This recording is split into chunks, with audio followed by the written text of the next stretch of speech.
Lucas 15, o versículo 25 em diante. Louvado seja Glória a Deus. O título é A Parábola do Filho Pródigo. Só que hoje nós não vamos falar do filho pródigo, né? Vamos falar do irmão do filho pródigo. Porque eu já escutei muitos pregando sobre essa parábola, né? Até eu mesmo, né? Lendo, eu só me foco mais no filho pródigo. Depois eu estava, sexta-feira passada, eu estava aqui no vídeo de oração e essa palavra veio aqui. Eu digo, se eu tiver a oportunidade, vou dizer ela. Mas de mim mesmo não tenho nada para falar, né? Mas eu comecei a pensar, não no filho pródigo, mas no irmão do filho pródigo, né? Que tinha tudo, né? Estava na presença do pai, na casa do pai, mas não pensava no que o irmão estava passando, né? E muitas vezes nós somos assim também, né? Porque temos tudo, a presença do Deus grande, e o nosso irmão que está fora, que se afastou da presença da casa do pai. Não se importamos com ele, né? Com o filho pródigo. Então, vamos falar sobre ele, né? A parábola do filho pródigo, começando no capítulo 15, versículo 25 e diante. Amém? Que diz: E o seu filho mais velho estava no campo, e quando veio e chegou perto de casa, ouviu a música e as danças. E chamando um dos seus servos, perguntou-lhe que era aquilo. E ele lhe disse: Veio teu irmão e teu pai matou o bezerro cevado, porque recebeu são e salvo.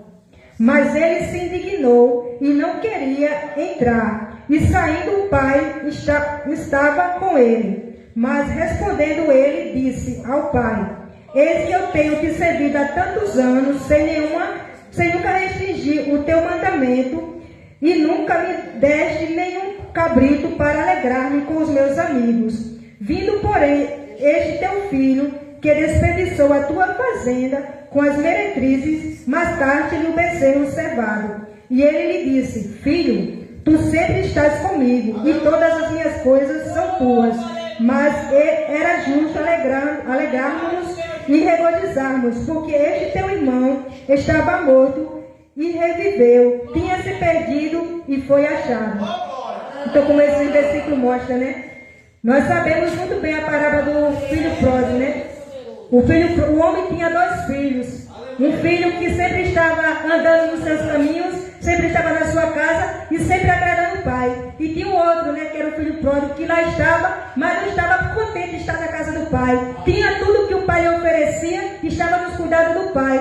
Mas certa vez, ele não quis mais estar na casa do pai, né? Preferiu conhecer o mundo e saiu pelo mundo afora. E disse que ele gastou tudo que tinha e estava lá, né, sofrendo, padecendo. E lembrou, né, do pai, lembrou do que tinha na casa do pai e voltou para a casa do pai. Nós conhecemos bem essa palavra, né, essa parábola. E diz que quando chegou, né, o pai alegre o recebeu e fez uma grande festa, um grande banquete, né.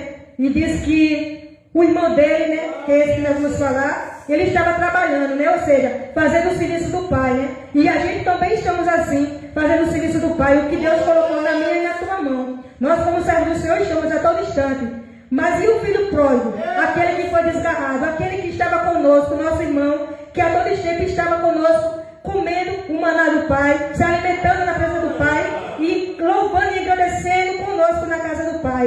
E diz, né, que quando ele chegou na casa do seu pai, tendo trabalhado o dia todo, ele disse: O que está acontecendo? Por que tanto barulho? Por que tanta alegria? E diz que um dos seus servos estava lá e ele chamou: O que está acontecendo? E ele disse, né, o teu irmão chegou, teu irmão está vivo. Qual era dele? Não era para ele ter se alegrado. Glórias a Deus e graças a Deus que meu irmão estava por aí afora, mas ele relembrou e voltou de onde tinha caído, né? Lembrou da família, que é o seu bem mais precioso, está na casa do Pai, na casa de Deus, né? Mas diz que ele não se alegrou, né? Diz que ele se indignou, não pensou que o irmão dele tinha voltado de São Saulo. Diz que ele não quis entrar, não quis festejar com seu irmão e com seu pai, se alegrar da bênção do retorno, né? E disse que ele não quis entrar na casa, ficou indignado. E o seu pai saiu, porque creio que seu pai ouviu falar que seu filho chegou. Creio que o pai disse: por que ele não entrou na casa? Por que ele não veio se alegrar comigo e com seu irmão que estava perdido, vivendo no mundo aí dissolutamente? E disse que foi procurar, e quando chegou ele disse: eu te sirvo, fiz tanta coisa para a tua obra, na tua casa, e nunca me deste nada. E o pai disse, né: ô filho, tudo que é meu é teu. E nós sabemos, né, que tudo que é do nosso Pai, tudo que é do nosso Deus Todo-Poderoso é nosso. E muitas vezes, né, nosso irmão sai da casa do Pai, está por aí afora, e nós reagimos igual esse irmão dele, né, que não se alegrou, que não quis preparar o banquete, quis dizer, ó Pai, eu te servi, nós é assim, né? Ó Deus, nós te servimos, e por que nós não temos a nossa festa? Mas a gente sabemos, né, que a maior festa do crente, do servo do Senhor, é se alegrar com aquele que estava perdido e voltou para a casa do Pai, né? Porque ele estava lá querendo festejar com seus amigos, mas o seu irmão, ele não relembrou do seu irmão que estava perdido, que estava vagando, sem salvação, né? E aqui diz, né? Olha, ele estava morto, mas reviveu. E muitos dos nossos, né? Que caminhava conosco, estava aqui conosco, estão vivendo aí no mundo, aquilo que o mundo oferece, perdido. E quem sabe um dia eles vão se relembrar e voltar para a casa do Pai. Mas nós, né, não podemos reagir igual a esse homem, que não se alegrou com a volta do retorno do seu irmão. Mas nós temos que estar orando por esse nosso irmão que está aí perdido, que está vagando no mundo afora, para que um dia ele venha lembrar de onde saiu e voltar, né? E ainda mais, né? Nós levarmos a palavra, né? Buscar esse nosso irmão que está perdido, mostrando o caminho para que ele venha retornar. E quando ele retornar, nós venhamos receber assim como o Pai o recebeu, né? Que colocou vestes novas, sandálias novas, pôs um anel no dedo, relembrando a nova aliança, né? E nós também temos que se alegrar com esse retorno. Quando esse nosso irmão se voltar para a casa do Pai, nós não vamos reclamar da festa, né? Mas que nós devemos celebrar e participar do banquete. Porque quando ele volta, a Bíblia diz que quando o pecador se arrepende, a festa é no céu, né? Então nós temos que se alegrar por essa festa que está tendo no céu. Porque se o Pai, que é o Deus Todo-Poderoso, se alegrou, nós temos que se alegrar, né? Porque Deus se alegra com aquele que volta para a sua casa. E que nós devemos orar, né?